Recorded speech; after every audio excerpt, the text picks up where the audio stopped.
தெய்வ நிந்தனை என்பது சரியா அப்படிங்கிறது ஒரு ஆராய்ச்சிக்குரிய ஒரு விஷயம். தெய்வத்தை நிந்தனை செய்யலாமா அப்படின்னு சொல்லி பார்த்தோம்னா நிச்சயமாக செய்யக்கூடாது.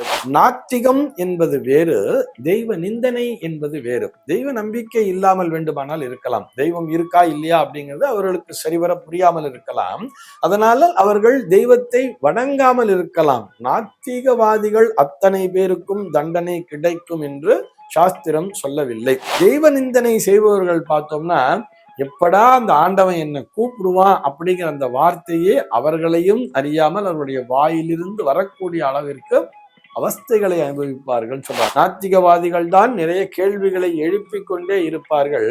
அவர்கள் அவ்வாறு கேள்விகள் எழுப்பத்தான் ஆத்திக ரீதியான விடைகள் என்பதும் தெளிவாக இந்த உலகிற்கு புரிய வரும். அந்த இயற்கைதான் கடவுள் என்று நம்முடைய ஆத்திகமானது வலியுறுத்தி சொல்கிறது. இன்னைக்கு நம்ம என்ன பார்க்க போறோம்னு சொல்லி பார்த்தோம்னா, தெய்வங்களை நிந்தனை செய்பவர்களுக்கு சாஸ்திரப்படி என்ன மாதிரியான தண்டனை கிடைக்கும் அப்படிங்கிற ஒரு கேள்விக்கான விடையைத்தான் பார்க்க போகிறோம்.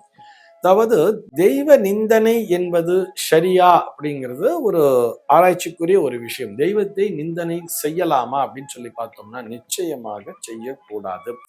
ஏன் சொல்றோம்னா, நமக்கும் மேலே ஒரு சக்தி இருக்கிறது அப்படிங்கிறது எல்லோருமே ஏற்றுக்கொண்டிருக்கிறார்கள். இன்றைய அறிவியலும் அதனை ஏற்றுக்கொள்கிறது.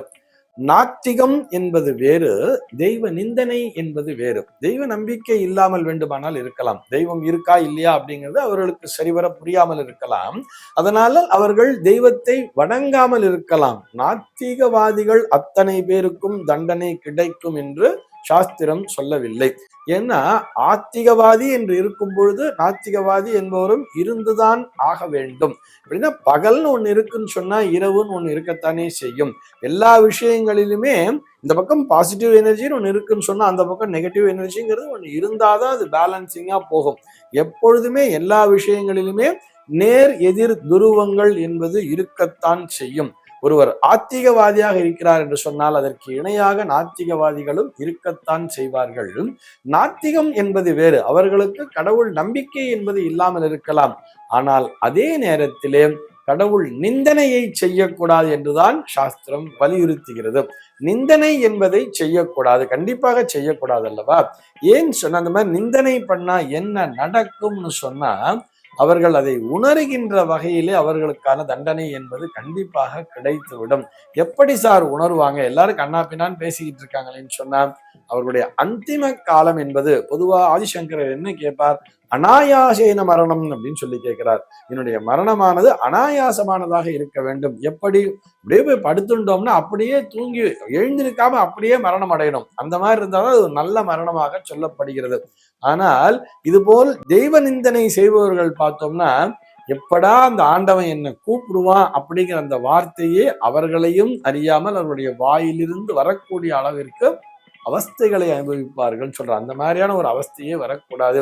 இது போக நிறைய விஷயங்களை பற்றி சாஸ்திரம் பேசுகிறது. மறுபிறவியில் அவர் புழு பூச்சியாக பிறப்பார்கள், அதாவது ஒரு இழிபிறவின்னு சொன்னா ஒரு நாயாக பிறப்பார்கள், சாலையிலே நாயாக பிறப்பார்கள், அல்லது ஒரு குதிரையாக பிறப்பார்கள், பொதி சுமக்கின்ற கழுதியாக பிறப்பார்கள், நிறைய கஷ்டங்களை அனுபவிப்பார்கள் என்ற மாதிரிலாம் சொல்றது.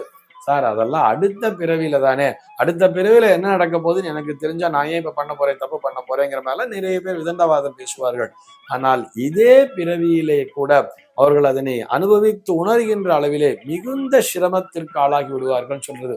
நான் ஏதோ பயமுறுத்தினேன், வேணும்னே பில்டப் பண்ணி பேசுறேங்க மாதிரி நினைச்சுக்க வேண்டாம். சாஸ்திரம் இதனை வலியுறுத்தி சொல்கிறது. நான் மறுபடியும் சொல்கிறேன், நாத்திகம் பேசுவது என்பது தவறு அல்ல. நிறைய கேள்விகள், நாத்திகவாதிகள் தான் நிறைய கேள்விகளை எழுப்பிக் கொண்டே இருப்பார்கள்.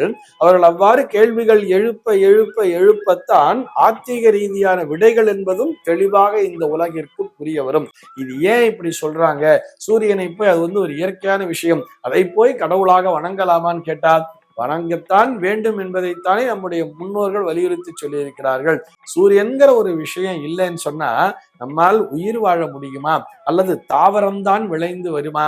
தாவரத்திற்கு தேவை போட்டோசிந்தசிஸ்ங்கிறான், ஒளிச்சேர்க்கைன்னு சொல்றார். அந்த போட்டோசிந்தசிஸ் அப்படிங்கிற அந்த ஒளிச்சேர்க்கை என்பது நடந்தால்தான் தாவரமானது நன்றாக தழைத்து வளரும்.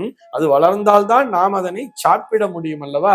அப்பொழுதுதான் மனிதன் உயிர் வாழ முடியும். இவை அனைத்தையும் விட நாம் சுவாசிக்க தேவையான அந்த ஆக்சிஜன் என்கின்ற அந்த காற்று கூட சூரிய ஒளியின் மூலமாகத்தான் இங்கே வந்து சேருகிறது என்கின்ற அந்த அறிவியல் உண்மையும் நாம் புரிந்து கொள்கிறோம் தானே. அந்த சூரியனை படைத்தது யார்? மனிதனா படைத்தான்? இல்லை அல்லவா? அது இயற்கை என்று சொன்னாலும் கூட அந்த இயற்கைதான் கடவுள் என்று நம்முடைய ஆத்திகமானது வலியுறுத்தி சொல்கிறது. அப்படி நாத்திகவாதிகள் கேள்வி எழுப்ப எழுப்ப எழுப்பத்தான் நாத்திகத்திலிருந்து விடை என்பது கிடைத்து கொண்டே இருக்கும். ஆனால் அதே நேரத்திலே நாத்திகவாதிகள் தெய்வ நிந்தனையை செய்யக்கூடாது, தெய்வத்தை பழிக்க கூடாது. அப்படி தெய்வத்தை பழித்தோமையானால் நாம் உண்கின்ற உணவிற்கே நாம் துரோகம் இழைப்பது போல் ஆகிவிடும். அதற்குரிய தண்டனை என்பது கிடைக்கத்தானே செய்யும். என்ன மாதிரி தண்டனைன்னு சொன்னா, உடம்பிலே அத்தனை அவஸ்தை என்பது கிடைக்கும். நாம் கண்கூடாக பார்த்துட்டே இருக்கோம் இல்லையா? எத்தனையோ பேர் பார்த்தோம்னா இளமை விவேகத்திலே நிறைய தெய்வ நிந்தனைகளை செய்திருப்பார்கள். அவர்கள் அனைவருமே முதுமையில் பார்க்கும் பொழுது அந்த கொடுமை என்று சொல்லப்படக்கூடிய அந்த முதுமையில் தனிமைன்னு சொல்றா இல்லையா? உற்றார் உறவினர்கள் எல்லாரும் இருப்பா வீட்டுல, ஆனா இவர் மட்டும் தனித்து விடப்பட்டிருப்பார். எல்லாரும் சிரிச்சு பேசின்னு இருப்பா. அங்க என்ன நடக்குதுன்னு கூட இவருடைய காதுல விழாது. கண்ணு மட்டும் பார்த்துட்டு இருக்குமே தவிர அங்க என்ன நடக்குது, வீட்டுக்குள்ள என்ன நடக்குதுங்கிறத ஒரு ஃபீல் கூட இல்லாம ரொம்ப கஷ்டப்பட்டு இருப்பார். தனக்குள்ளாக மனதிற்குள்ளாக நொந்து நொந்து நொந்து போய் கொண்டிருப்பார்கள் தருவா. அது போல ஒரு தண்டனை என்பது நிச்சயமாக கிடைத்துவிடும். அது மட்டுமல்ல, அவரவர்கள் எந்த மாதிரியான நிந்தனைகளை செய்தார்களோ அதற்கேற்றார் போலும் தண்டனை என்பது கிடைக்கும்னு சொல்றார். நாம் அது பற்றி மற்றொரு நாள் விரிவாக விவாதிக்கலாம். எப்படி இருந்தாலும் தெய்வ நிந்தனை செய்வது என்பது தவறுதான். சர்வே ஜனாஹ சுகினோ பவந்து.